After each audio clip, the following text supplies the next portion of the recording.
ভাই এমনিতে এই টেস্ট ম্যাচে টিম ইন্ডিয়া জিতে যাওয়া উচিত, কিন্তু এই ম্যাচে জয়ের থেকে বেশি গুরুত্বপূর্ণ বিষয় হলো সেটা কি জানেন? চলুন জেনে আসা যাক। প্রতিটি ম্যাচে আমরা জয় পরাজয় দৃষ্টিভঙ্গি থেকে দেখি, আর সেটা স্বাভাবিক। ক্রিকেটে তো আর হারার জন্য কেউ খেলে না, কিন্তু অনেক সময় একটা ম্যাচ খেলা হয় ভবিষ্যতের কিছু পরিকল্পনা ঠিক করার জন্য। আর শ্রীলঙ্কার বিরুদ্ধে এই টেস্টে ইন্ডিয়া এমন দুটো গুরুত্বপূর্ণ বিষয় সামনে এসেছে। প্রথমত, শেষ পর্যন্ত আমরা 3 নম্বর খেলোয়াড়ের মতন একজন ব্যাটসম্যান পেয়ে গেছি, যার খোঁজ গত 2 বছর ধরে চলছিল। দেবদত্ত পাটিকাল যে সেঞ্চুরি করেছেন সেটি 2024 সালের পর ভারতের দলে কোনো 3 নম্বর ব্যাটিং এই প্রথম সেঞ্চুরি করলো। এর আগে 2024 সালে শুভমান গিল ভারতের হয়ে 3 নম্বর ব্যাটিং করতে নেমে সেঞ্চুরি করেছিল। সেই সময় বিরাট কোহলির দলের অংশ ছিল এবং 4 নম্বর জায়গায় তার নির্দিষ্ট করা ছিল, তাই শুভমান গিল 3 নম্বরে খেলতেন।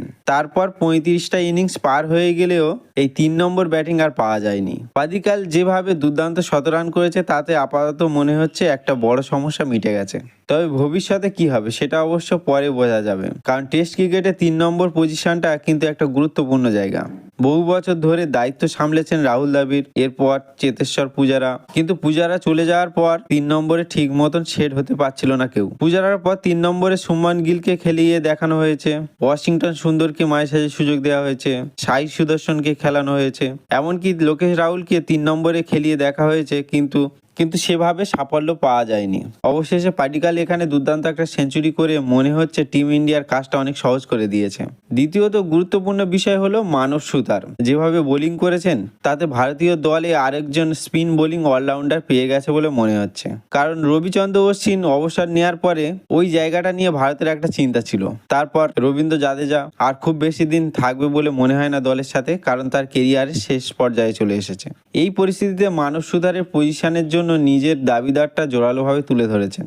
ভারত যখন 462 রানে অল আউট হয়ে গেছে, তখন গুরুত্বপূর্ণ বিষয় ছিল খুব তাড়াতাড়ি শ্রীলঙ্কার উইকেট তুলে নেওয়া। মোহাম্মদ সিরাজ নিজের কাজ শুরু করে দিয়েছিলেন। প্রথম ওভারেই দ্বিতীয় বলে তিনি একটি উইকেট তুলে নেন, কিন্তু শ্রীলঙ্কাকে আসল ধাক্কা দেয় মানব সুতার। খুব তাড়াতাড়ি 2টো উইকেট তুলে নিয়ে শ্রীলঙ্কার শুরুতেই ব্যাকফুটে ঠেলে দেয়। এরপর রবীন্দ্র জাদেজা, কুলদীপ যাদব নিজেদের উইকেট তুলে নেন। এর ফলে 90 রানে শ্রীলঙ্কার অর্ধেক দল প্যাভিলিয়নে চলে যায়। তখন মনে হচ্ছিল শ্রীলঙ্কা হয়তো ফলো অন এড়াতে পারবে না, কিন্তু ষষ্ঠ উইকেটে ধনঞ্জয় আর ডিকেলার মধ্যে দুর্দান্ত 100 রানের পার্টনারশিপ হয়ে যায়, আর এই জুটির কারণে শ্রীলঙ্কা 5 উইকেটে 215 রানে পৌঁছে যায়। তবু ভারতের স্কোর থেকে তারা 247 রানে পিছিয়ে ছিল।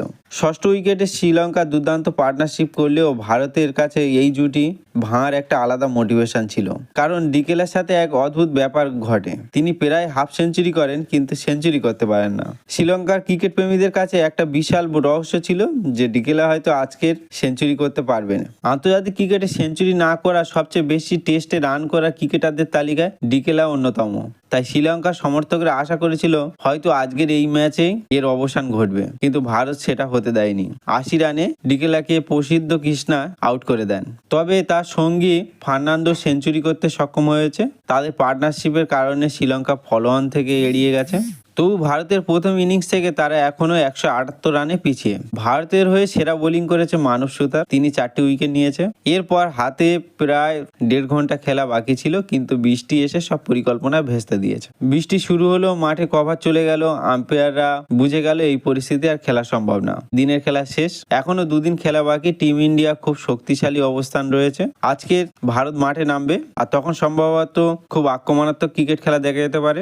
ঋষভ পান্তের মতন ব্যাটসম্যানদের হয়তো আগে পাঠানো যেতে পারে, যাতে ভারত খুব তাড়াতাড়ি রান তুলতে পারে। লক্ষ্য একটাই, যত দ্রুত সম্ভব বড় লিড নেওয়া যায়। আর সম্ভবত আগামীকাল শ্রীলঙ্কার দ্বিতীয় ইনিংসে ব্যাট করতে নামিয়ে দেওয়া হতে পারে। তবে দেখা যাক আগামীকাল সত্যি কি এমন কোনো পরিকল্পনা নেওয়া হবে। যদি হয় তাহলে কমেন্ট করে জানাবেন। আজকের দিনের খেলা নিয়ে আপনার কি মতামত অবশ্য কমেন্ট করে জানাবেন, আর চ্যানেলটি সাবস্ক্রাইব করতে ভুলবেন না। আবার খুব তাড়াতাড়ি দেখা হবে। ধন্যবাদ।